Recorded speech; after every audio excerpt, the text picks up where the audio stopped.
ओम नमः शिवाय। मैं ज्योतिषाचार्य और लेखक प्रोफेसर रुद्र प्रसन्न महापात्र भुवनेश्वर उड़ीसा से बोल रहा हूँ।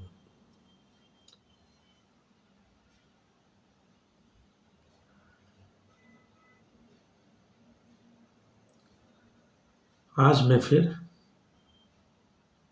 एक बढ़िया टॉपिक के ऊपर बोलता हूँ। वो है काल सर्प पूजा एवं काल सर्प योग। KSP versus KSY। काल सर्प योग के ऊपर और तथाकथित काल सर्प योग के ऊपर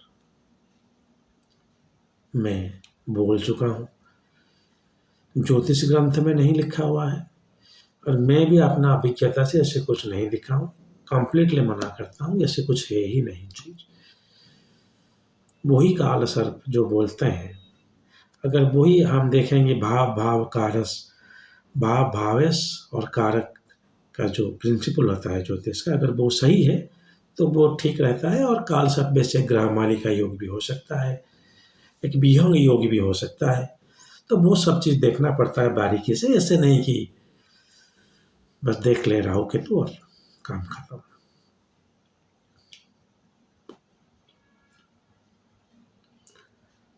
इससे परे भी एक चीज होता है काल सर्प पूजा।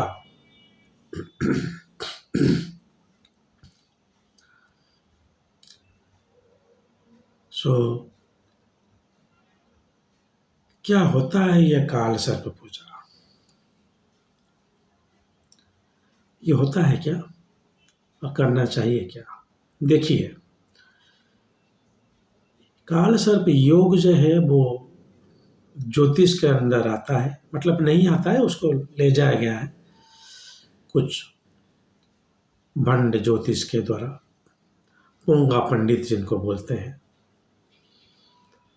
लेकिन काल सर्प पूजा जो है वो कर्मकांड के अंदर आता है।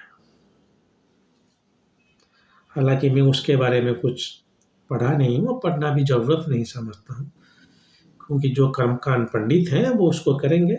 वो मेरा उसमें कुछ स्पृहा नहीं है।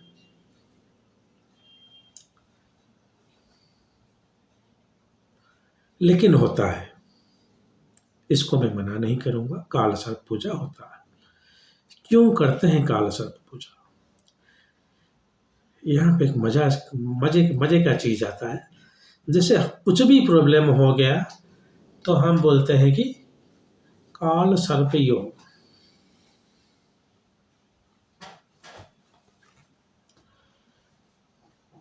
शादी नहीं हो रहा है, काल सर्प। बच्चे नहीं हो रहा है, काल सर्प। नौकरी नहीं हो रहा है, काल सर्प।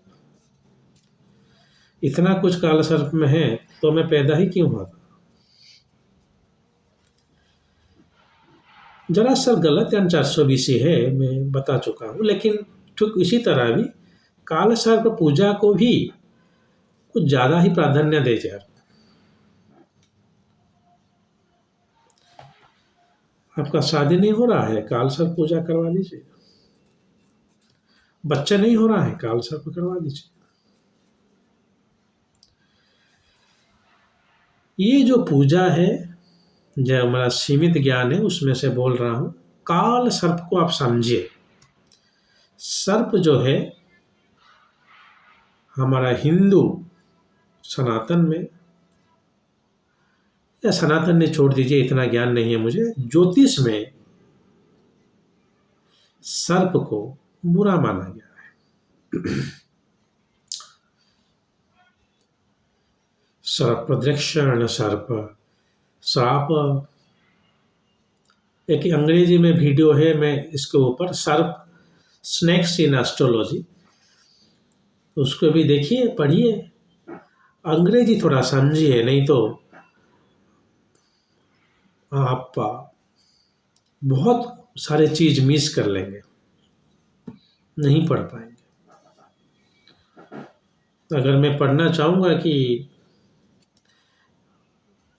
पाश्चात्य दर्शन के बारे में, तो कैसे पढ़ूंगा? अरिस्टोटल, प्लेटो हो गया। चलिए, ये तो हमेशा मैं अनुरोध करता रहता हूँ आपका ज्ञानवर्धन के लिए। तो सर्प को अच्छा माना नहीं गया है। यहाँ पे सर्प को समय के साथ तुलना किया गया है, जिसका मतलब है कि आपका समय जो है वो बहुत बुरा चल रहा है।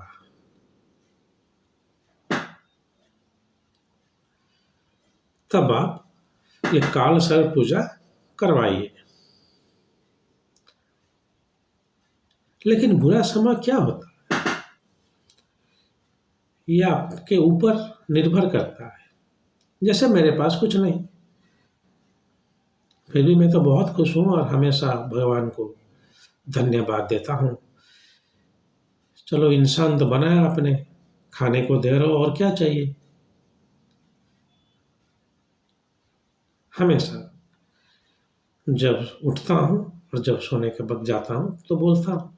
तो इस तरह से आप अगर देखेंगे कि क्या ही है आपका तकलीफ कि आपका समय इतना बुरा हो गया, जहाँ प्रभु राम का समय बुरा नहीं हुआ था, आपका क्या हो गया इतना। अगर प्रभु राम का वक्त इतना बुरा ही था तो हम उनको पूछते थे क्या?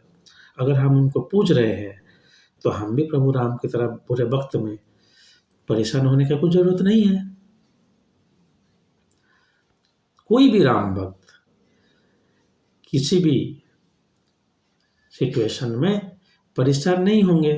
मेरा तो इतना भाग्य ही नहीं है मैं प्रभु राम का पूजा करूं।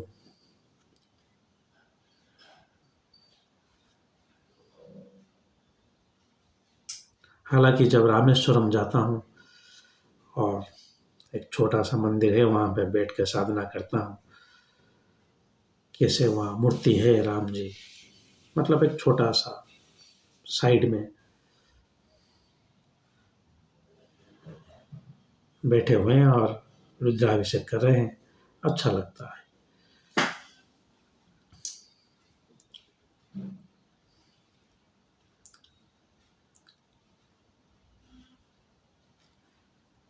तो बुरा वक्त क्या है वो आपके ऊपर है। अगर आप दशा को, ज्योतिष के ऊपर देखेंगे, तो मेरे हिसाब से मैं जो बोलता हूँ बुरा वक्त, वो है आपका स्वास्थ्य अगर अच्छा नहीं रहा है, जीवन के ऊपर कुछ हानि है, तो उसको मैं बुरा बोलता हूँ। जहाँ पे हम द्वादश भाव को देखते हैं, उससे ज़्यादा कुछ नहीं, वो सही हो जाएगा। लेकिन आप लोग परेशान हो जा रहे हैं, नहीं सर जॉब ढूंढ रहा हूँ, जॉब नहीं हो रहा है, वगैरह वगैरह। अगर कोई उस बंदे को 10,000 की नौकरी देंगे, वो करेगा भी नहीं।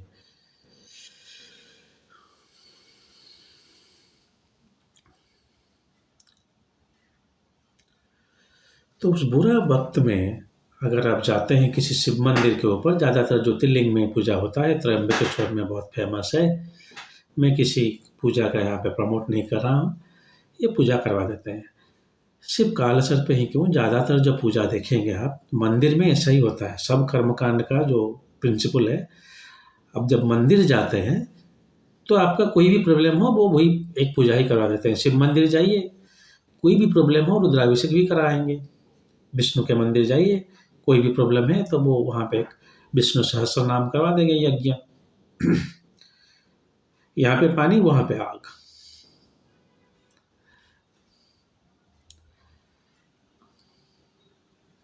तो वो किसी भी काम की तरफ होना चाहिए। लेकिन जब काल सर्प आप पूजा करवा रहे हैं, तब यहाँ पे एक जो चीज मैं आपको बोला हूँ, जो ज्योतिष में जो काल सर्प दिखा गया है, आपका समय अच्छा नहीं है। वो है कि आपका जो जीवन के ऊपर कुछ अरिष्ट है, हो सकता है कि जान जा सकता है, तब आप करवाइए काल सर्प। जब भगवान चाहे तब तो हम जाएंगे ही। जितने चाबी भरी राम ने, उतने चले खिलौना, ऐसे एक संगीत है, मन को भाता है पद कितना ही मर्मस्पद और दार्शनिक संगीत था पिछले सिनेमों में।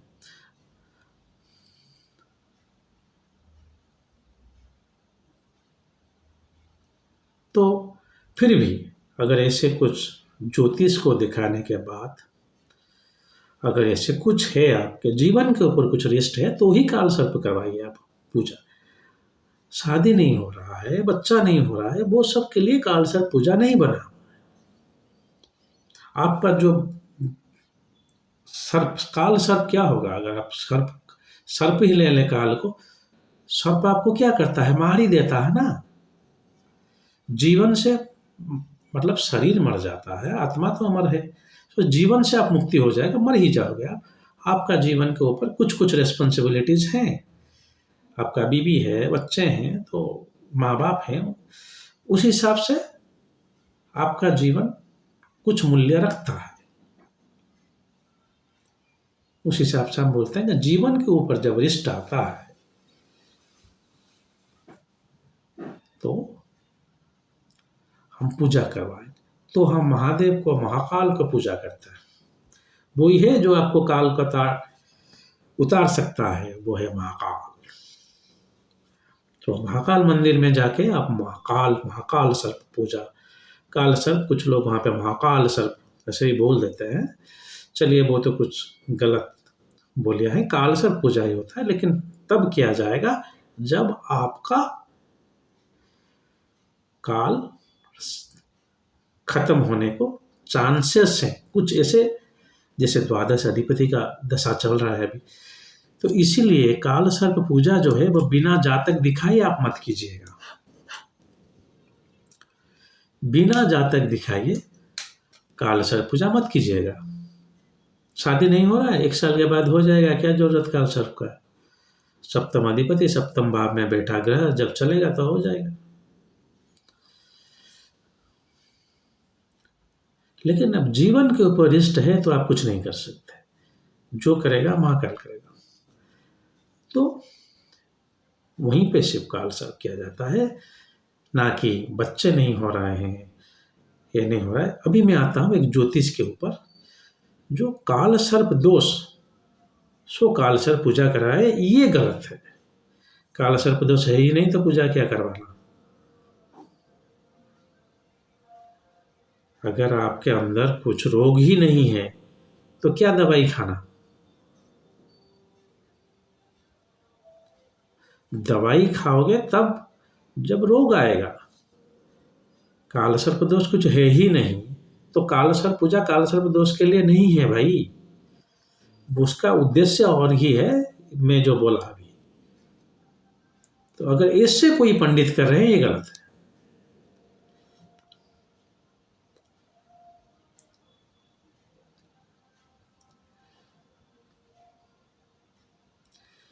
तो आशा है कि आप काल सर्प पूजा तब करवाएं जब आपको काल अच्छा ही नहीं है। ज्योतिष को दिखाने के बाद सिर्फ इस संदर्भ में, ना कि नौकरी नहीं लग रहा है काल सर्प। तो हर पूजा हर काम के लिए नहीं होता। तो इसीलिए जो भी सही विद्वान हैं, जो सही पंडित हैं, वो कभी ऐसे नहीं करते। इसके लिए मैं देखता हूँ और खुद भी इसका अनुभवी रहा हूँ कि जो अच्छे ज्योतिष हैं, जो अच्छे पंडित हैं, उनका घरबार इतना अच्छा नहीं चल पाता। जैसे मेरा खुद का ही तो कुछ है ही नहीं, चलिए माताजी हैं तो उनके कुछ कृपा से गुजारा हो जाता है। लेकिन जो भी जो संसार हैं जिन लोगों का, तो वो जो सच्चोट रहेंगे तो उनका थोड़ा तकलीफ होता है, लेकिन वो हाँ कभी मिसगाइड नहीं करेंगे, क्योंकि वो जानते हैं ये ब्रह्म हत्या की पाप के समान है। और अंत में कहना चाहूँगा, सनातन में सर्प को बुरा नहीं माना गया है। शिव जी का अलंकार है सर्प, विष्णु जी का सिंहासन है सर्प। वासुकी बोल दीजिए या अनंत, योग में पतंजलि का मूर्ति ही देख लीजिए, सर्प को अच्छा बोला गया है, लेकिन ज्योतिष में सर्प को अच्छा नहीं बोला गया है। तो इस हिसाब से काल सर्प जो था वो प्रॉब्लम है। अगर कोई काल सर्प ज्योतिष में बोलता है कि आपका जीवन के ऊपर रिस्ट है, तो भी कुछ हद तक, लेकिन ज्योतिष में भी एक फ्रॉड है। अगर इस हिसाब से आप पूजा करवा रहे हैं वो भी एक डबल फ्रॉड हो गया। लेकिन काल सर्प पूजा है और उसका उद्देश्य ये है कि जब आपका महाकाल चाहेगा तब आपका काल थोड़ा बढ़ सकता है। तो सिर्फ उस संदर्भ में उसका पूजा करें जब आपके जीवन ऊपर कुछ आपत्ति या विपत्ति हो। उसके सिवा इस छोटे मोटे कारण के चलते हुए नौकरी, शादी, बच्चे, काल सर्प पूजा मत करवाइए, उसका कुछ फायदा नहीं है। अगर हो भी रहा है तो उस पूजा का ये उद्देश्य नहीं है कि कुछ काम के लिए आप करवा लेंगे। चलिए आज के लिए इतना ही। अगर महादेव ने चाहा तो और एक वीडियो के साथ बहुत जल्द आपके सम्मुख उपस्थित होऊंगा। आज के लिए आज्ञा दीजिए। ओम नमः शिवाय।